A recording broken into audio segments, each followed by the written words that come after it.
5월 9일입니다. 크게 두려워했다라는 제목으로 사도행전 4장 32절에서 5장 11절까지 말씀 세번역 성경으로 읽습니다. 많은 신도가 다 한 마음과 한 뜻이 되어서 아무도 자기 소유를 자기 것이라고 하지 않고 모든 것을 공동으로 사용하였다. 사도들은 큰 능력으로 주 예수의 부활을 증언하였고 사람들은 모두 큰 은혜를 받았다.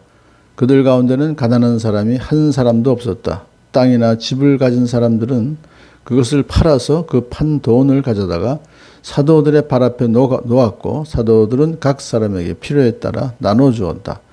키프로스 태생으로 레이 사람이요 사도들에게서 바나바 곧 위로의 아들이라는 뜻의 별명을 받은 요셉이 자기가 가지고 있는 밭을 팔아서 그 돈을 가져다가 사도들의 발 앞에 놓았다.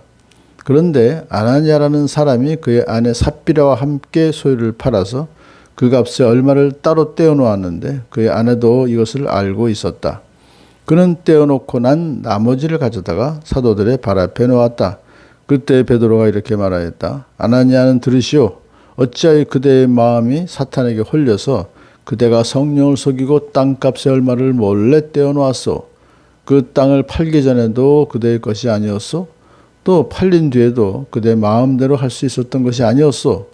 그런데 어찌하여 이런 일을 할 마음을 먹었소? 그대는 사람을 속인 것이 아니라 하나님을 속인 것이요. 아나니아는 이 말을 듣고 그 자리에서 쓰러져서 숨졌다. 이 소문을 듣는 사람들은 모두 크게 두려워하였다. 젊은이들이 일어나 그 시체를 싸서 메고 나가서 장사를 지냈다. 3시간쯤 지나서 아나니아의 아내가 그동안에 일어난 일을 알지 못하고 들어왔다. 베드로가 그 여자에게 물었다. 그대들이 판 땅값이 이것뿐이요? 어디 말해 보시오. 그 여자가 대답하였다. 예, 그것뿐입니다. 베드로가 그 여자에게 말하였다. 왜 그대들 내외는 서로 공모해서 주님의 영을 시험하려고 하였소? 보시오. 그대의 남편을 묻은 사람들의 발이 막 문에 다다랐으니 그들이 또 그대를 메고 나갈 것이오. 그러자 그 여자는 그 자리에서 베드로의 발 앞에 쓰러져서 숨졌다. 젊은이들이 들어와서 그 여자가 죽은 것을 보고서 메어다가 그 남편 곁에 묻었다. 온 교회와 이 사건을 듣는 사람들은 모두 크게 두려워하였다. 아멘. 너무나 상반되는 두 사건이 기록이 되어 있습니다. 이 당시에 성령 충만을 받은 그 사도들이 정말 큰 능력으로 예수의 부활을 증언하였고 사람들이 모두 큰 은혜를 받았어요. 그래서 믿는 성도들이 모였던 그 공동체는 많은 신도가 다 한 마음 한 뜻이 되어서 아무도 자기 소유를 자기 것으로 하지 않고 모든 것을 공동으로 사용하였다. 이제 유무상통하는 그런 이제 공동체가 생긴 거죠. 근데 여기서 지금 가장 중요한 것은 유물론 사상을 가진 자들이 말하고 있는 그 공산사회하고는 전혀 다릅니다. 왜냐하면 이것은 어디까지나 예수님을 믿는 신도들의 공동체이고 거기서 중요한 것은 뭐냐면 사도들이 권위를 정말 하나님께서 그들에게 권위를 주셔서 사도들을 모든 신도들이 따르게 된 것은 큰 능력으로 예수의 부활을 증거하였고 많은 사람들이 모두 은혜를 받아 큰 은혜를 받았단 말이에요. 그렇기 때문에 그들이 그렇게 자발적으로 자기 소유를 자기 것으로 하지 않고 내놓을 수가 있어요. 그래가지고서는 결국 그 공동체는 정말 정직하고 그리고 힘이 있는 그런 공동체가 될 수 있었다. 왜냐하면 이제 땅을 가진 집 가진 사람들이 그걸 팔아서 판 돈을 가져다가 사도들의 발 앞에 딱 갖다 놓으면 사도들은 그것을 정말 정직하게 하나님 보시기에 전혀 사리사욕을 쓰는 것이 아니라 정말 필요한 사람에게 필요에 따라서 나눠줄 수 있는 그런 그 믿음을 주셨기 때문에 가능한 거죠. 그래서 그 대표적인 그러한 일을 했던 사람이 바나바입니다. 위로의 아들이라고 했던 이름을 가진 바나바는 자기가 가지고 있는 밭을 팔아서 그 돈을 가져다가 사도들의 발 앞에 놓았어요. 여기서 지금 모두 팔았다는 얘기는 아니에요. 그러니까 적어도 땅이나 집을 가진 사람은 자기가 그것을 일부든지 전부든지 알아서 자기가 그걸 이제 팔아서 그 돈을 사도들의 발 앞에 갖다 놓으면 사도들은 그거를 정말 정직한 자, 사도들의 권위를 다 인정했기 때문에 이렇게 할 수 있었죠. 그렇게 내적인 한 마음과 한 뜻이 될 때 또 외적으로 복음을 힘있게 또 선포할 수 있는 예수의 부활을 증언할 수 있는 힘이 또 생기게 되는 거예요. 자, 그런데 문제가 생겼습니다. 바나바가 그렇게 참 위로의 아들이라는 별명까지 받을 정도로 큰 일을 하니까 사람들이 이제 다 인정하고 칭찬해 줬겠죠.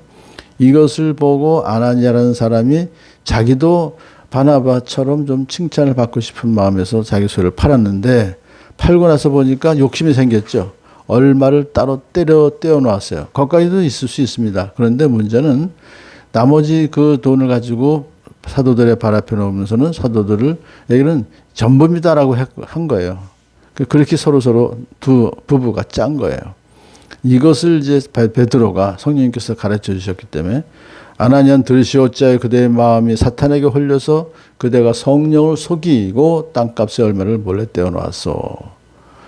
이것은 어디까지나 사람을 속인 것이 아니라 하나님을 속이는 아주 엄청난 죄요. 근데 왜냐하면 그 물질이 중요한 것이 아니라 여기서는 속인 것이 중요한 것이고 큰 죄가 되는 것이고 그것은 결국 뭐냐면 위선적인 행동과 속이는 행동은 공동체를 하나가 되는 것을 파괴하기 때문에 그래서 하나님께서 아주 엄벌을 하셔서 바로 이제 쓰러져서 죽게 만들으셨죠. 그러니까 이거는 너무 뜻밖의 너무나 큰 그런 사건이기 때문에 이 소문을 듣는 사람들은 모두 크게 두려워했다. 이게 이 사건에서 중요한 겁니다. 또 그 아내가 와서 물어볼 때 베드로가 이 땅값이 전뿐이요, 이것뿐이요, 라고 했더니 네 그렇습니다, 라고 하자 바로 또 이렇게 말하죠. 왜 그들들 내에는 서로 공모해서 주님의 영을 시험하려고 하였어. 사실 자기 재산을 팔아서 바친다는 것이 결코 참 나쁜 일은 아니에요. 그렇지만 이들은 성령을 시험한 것, 하나님을 속인 것이 큰 잘못이고 그것은 공동체에 큰 해를 끼칠 수 있기 때문에 하나님께서 그들에게 엄벌을 내리셨다 하는 걸 볼 수 있습니다. 그래서 이것을 여자도 또 죽었어요. 온 교회와 이 사건을 듣는 사람들은 모두 크게 두려워하였다. 이 공동체의 거룩한 두려움을 이렇게 불러일으켜서 앞으로 이 공동체가 더 성결하고 거룩한 공동체가 되기를 원하시기 때문에 이렇게 큰 벌을 내리셨다. 하나님께서는 사랑의 하나님이시지만 공의의 또 하나님이시기 때문에 하나님 뜻을 이루시기 위해서는 왜냐하면 이 초대교회가 굉장히 중요하거든요. 초대교회가 하나님 말씀을 잘 선포할 때 이제 그래서 지금까지도 교회가 생명력을 유지할 수 있었던 거 아니겠습니까? 그러므로 하나님께서 이렇게 행동하신 이 조치는 정말 우리가 본받아야 될 조치고 하나님을 더욱더 두려워할 수 있는 경외심을 갖는다는 것이 그만 거룩한 두려움을 가지고 또 하나님을 더 사랑하며 살아가는 복된 저와 여러분들 축복합니다.